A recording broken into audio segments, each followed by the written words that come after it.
Hi, I'm Jennifer Hansen. I just wanted to go through the understanding of intellectual disabilities. I chose this one because this is near and dear to my heart. This is where my grandson landed during after his evaluation when they did it for bringing him into kindergarten. So, um, understanding intellectual disabilities in this section, we're going to explore the federal and the state definition. They're different. Texas adds some safeguards onto their definition to ensure that each district is still doing the same thing across the state. We're examining the key characteristics, understand the various causes that contribute to it. We're also going to look at some behavior strategies, some modifications. We're going to look at some resources for parents and teachers. Okay, so let's start with that definition. So we're talking about the federal ID. Intellectual disability is defined as a significant sub-average general intellectual functioning existing at the same time concurrently with the deficiencies in adaptive behavior manifesting during the development period that adversely affects the child's school or educational performance. Put that in easy terms. If I was explaining it to a parent, it would mean that if the student has a lower than thinking ability and struggles in everyday life skills, this challenges start during childhood, and it gives the student significant challenges through everyday life. Texas definition of intellectual disability. Texas aligns with federal ID functioning ID definition, but adds detailed assessment standards, including specific criteria for IQ testing, adaptive behavior skills, and the comprehensive evaluation procedures to ensure concise definitions are across the whole entire, across districts and across the state. Texas wanted us to be able to test and say, let's say Millen ISD, and be able to have the same definition if the child went across the state to say Denton ISD. They wanted us to have the same standard across the state. So let's talk about some of the characteristics that you see in this disability. It's delay in cognitive and problem solving skills. They're going to have struggle with memory, attention, and learning challenges. Communication skills and social skills are going to be different. Repetitive behavior is going to be there. You're going to need some work on self care and organization. They're going to need some slower pace learning, and repetition is going to be needed consistently. Understanding these traits will help educators provide a target system and create an inclusive environment for all students. So, what are some of the causes of this? Causes can be a genetic condition. So, it could be Down syndrome, it could be Fragile Z, it could be prenatal care, such as drugs and alcohol exposure. It can be prenatal complications, and this is my grandson. He was born at 28 weeks, and he was deprived of oxygen for at different times. We were on the ventilator for 6 weeks. I think this is probably where that's coming from.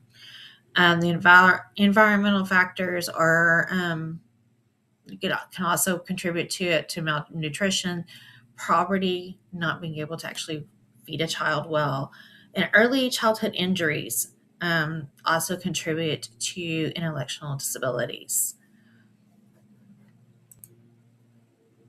So, some of the things that have worked across the classrooms for me, and in researching this out, this was also things that other people said that it really worked. These are also just really best practices for each student when you're giving directions. And generally, it doesn't have to be somebody has a disability. Effective teachers approach and help students with intellectual disabilities succeed in the classroom. These strategies support a learning environment. So the first thing you want to do is really give explicit step-by-step instructions. So the younger the students, the more explicit they're going to have to be. It's going to have to be, okay, you're going to stand up, you're going to walk to my carpet, and you're going to find a square, and I may have to tell them the color, to sit in. You're going to sit crisscross applesauce. That is an example of explicit step-by-step instructions. Breaking small task into small and manageable parts. So, working with a second grade student a couple of years ago that was really struggling in addition, um, we had to use manipulatives, and before we could make it concrete, and so we had to get two, like we're adding 2 plus 2, so we had two manipulatives on one side and two on the other, and then we would write, I would get him to write the number, and then we'd put the plus sign down, and I would set it up for him to have the equal, and then he would count how many he had all together. That was things that we really worked on before it was over with. He could write, he could see the number 2 plus 2, and he could add, but it was having to break it down step by step and repeatedly teaching him that. Connect learning to real life examples. You're going to have to connect things that really mean a difference to them so they can really see how it ties into the real world. Using repetitive practices and regular review. So starting a lesson and talking about what did we learn yesterday, talking about scaffolding up and plugging in the gaps as they get into the older grades. Before we can multiply, let's review addition. That might be another good way to review what you've been learning. And you're also going to have to scaffold back up because they seem to lose that, what previous knowledge they had. Once we say, as I say, clear the cobwebs out of their brain, then they usually can remember what we're talking about. Individual supports and hands-on activities really make a difference with students. As I talked about with manipulatives and math, if I could give them something to touch, and then they could understand how many that was there, they could physically maneuver them, then that made a huge difference because you had it visually and you had it kinesthetically or hands-on. And then you have to adjust your expectations while keeping engagement really high. Sometimes they're not going to get it. Students that have this disability really struggle with the expectation of we're not going to be able to move very fast with them. We're going to have to slow down. One way that we use this virtually, and we address this virtually, is that if you're in my math class and I'm the general ed teacher and I'm teaching general ed, then we have tables in our virtual rooms, and a special education teacher can pull them back to those tables, and they can say, okay, we are working on this type of problem. The class may do 5 of them as an example and work through different strategies and activities, but that special education teacher may break the process down into a slower part and then break it in so they may do 1 problem when the class has done 5.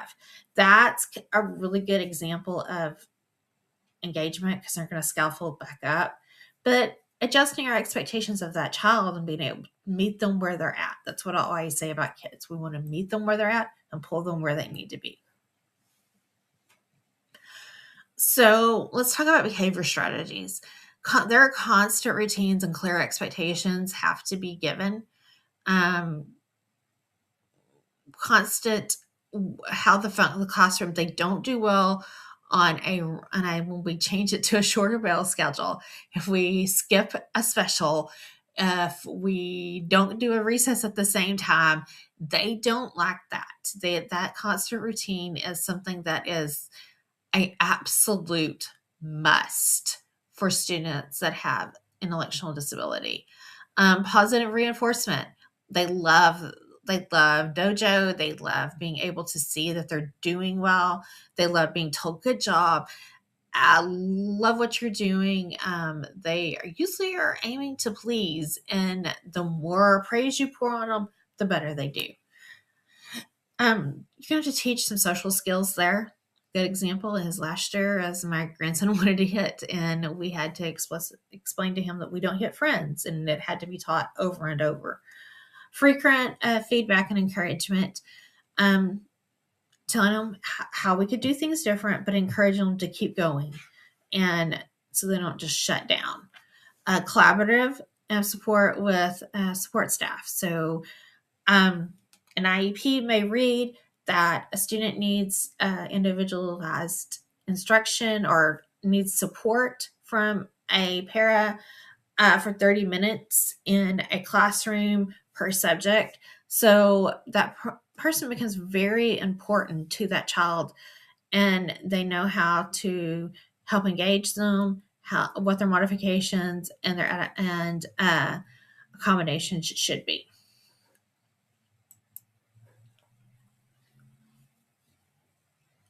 Accommodations and modifications. These help students with intelligent disabilities access intellectual disabilities, access learning, and demonstrate their knowledge in ways that works best for them. So something that may work here is extended time on assignments, using a visual schedule or a graphic organizer, helping them again to that routine. If you have a visual schedule, then they understand what's coming next, then they're fine. They like being able to see what's happening. Simplify directions and reduce workload. One of my first years to teach, I had a student that qualified for SPED under this. And one of the things that we did is if I gave my kids 20 problems, like for the whole general math class, then I gave the next, but I might give Ryan 10, I think is what his IEP called for. It's like half work. And so I gave him half work and we reduced his workload. He got it done in the same amount of time. He understood it, but he wasn't as frustrated because he was getting bogged down in that. Um, adapt technology tools that may be in devices that might be text to speech, speech to text, that may be something that they are given. If we are writing a paragraph and the whole class is still writing a paragraph, but we give that child a ability instead of having to physically write it or type it out, then we're going to give them the text to speech ability, and that's how they're going to turn in their assignment. Alternate assessive formats. We use this a lot virtually. We get a student in front of us and they are behind an assignment. They're bogged down in what material that they're trying to understand. We bring them into a small group. We work through all the different pieces of the assignment and make sure that they can pass that assignment. And a lot of times we're saying, okay, can you show me on paper, either using a board or using paper? Can you tell me verbally? It's just something usually that we say alternative assessment format is usually really important to our world. And then instructions align with any IEP goals. So their IEPs may say that we have a goal of getting spelling words correctly 3 out of 4 times, something like that, that we need to make sure that we align to their IEP that is individualized for them. Resources for teachers. We have the Counselor for Exceptional Children. I got to go to this convention a couple of years ago, and I'm still a member of it. And when it was in San Antonio, it was amazing. It was so neat to walk in and to listen to so many different educators asking questions to see what the hot topic was, which was co-teaching at that point. That is a wonderful resource to what is actually going on, especially as our federal, as the Department of Education has changed and closed and being moved in different places like that. It's really kept teachers up to date of what's going on in the special education world. A National Center for the Intervention, they're a great resource. TEA probably has some of the best resources for teachers. I honestly pull a lot of them, and I use them a lot to develop PD for teachers and use clips from the TEA websites and make sure that they have the latest understanding of what Texas law has said. Um, APA and peer review research resources, and a collaborative specialist with specialist in therapist. Talking to when you have I think about self-contained elementary classroom, or where you're doing maybe ELA and social studies split, math and science split, going back and talking to that another teacher about that student to see what strategies are working if they're struggling in your classroom, talking to therapists to see what is happening with that student and what they're seeing. One of my favorite collaborations a couple of years ago was with a dyslexia specialist, where we had a girl that in first grade, I was teaching second, she really struggled to get going and reading, and she was she was crying in the classroom, she was melting down. And so I went in and talked to our dyslexia specialist, and we worked on several things. She gave me several things that she felt like that she needed to work on. And so I pulled her and a couple of other students that were really struggling with reading, that just really needed that structured phonics even more than what we were teaching, and that had been taught in first grade. In that review, we pulled them back to the back table. We worked daily on some in-depth phonics instruction, and it really helped. That collaboration was able to get that student reading on a second grade level before she left my classroom. Resources for parents is Texas Parent to Parent, Centers for Disease Control, CDC, the ARC of the United States at the ARC.com, local school districts and services, and family education and advocacy groups. I think the family education advocacy groups are wonderful. We have a lot here in Houston that can help parents walk through that the process if they've got questions. And we've worked with some advocacy groups the last couple of years, and advocates to come into the IEPs with those parents. And a lot of times they are great to just help guide that parent through that process, because they just don't understand the process, and they help them feel like that they have a voice and they have somebody there to ask questions. I know a lot of teachers don't like it. I don't mind it, just because I feel like I'm a grandparent on the other side, and my daughter comes to me with questions, and I know she needs that ability because she doesn't live in this world. Just like I would not understand her medical world, she needs to understand. She needs help understanding ours. So, understanding intellectual disabilities deepens our commitment to individualizing strengths-based education. We really have to look at what works for each child. Each time I've had a student that is qualifying under this diagnosis, it's been something completely different. The spectrum can get so big on their abilities, what they can actually do and what they can't, and what works for them, what behavior strategies works. It's really what that child really needs.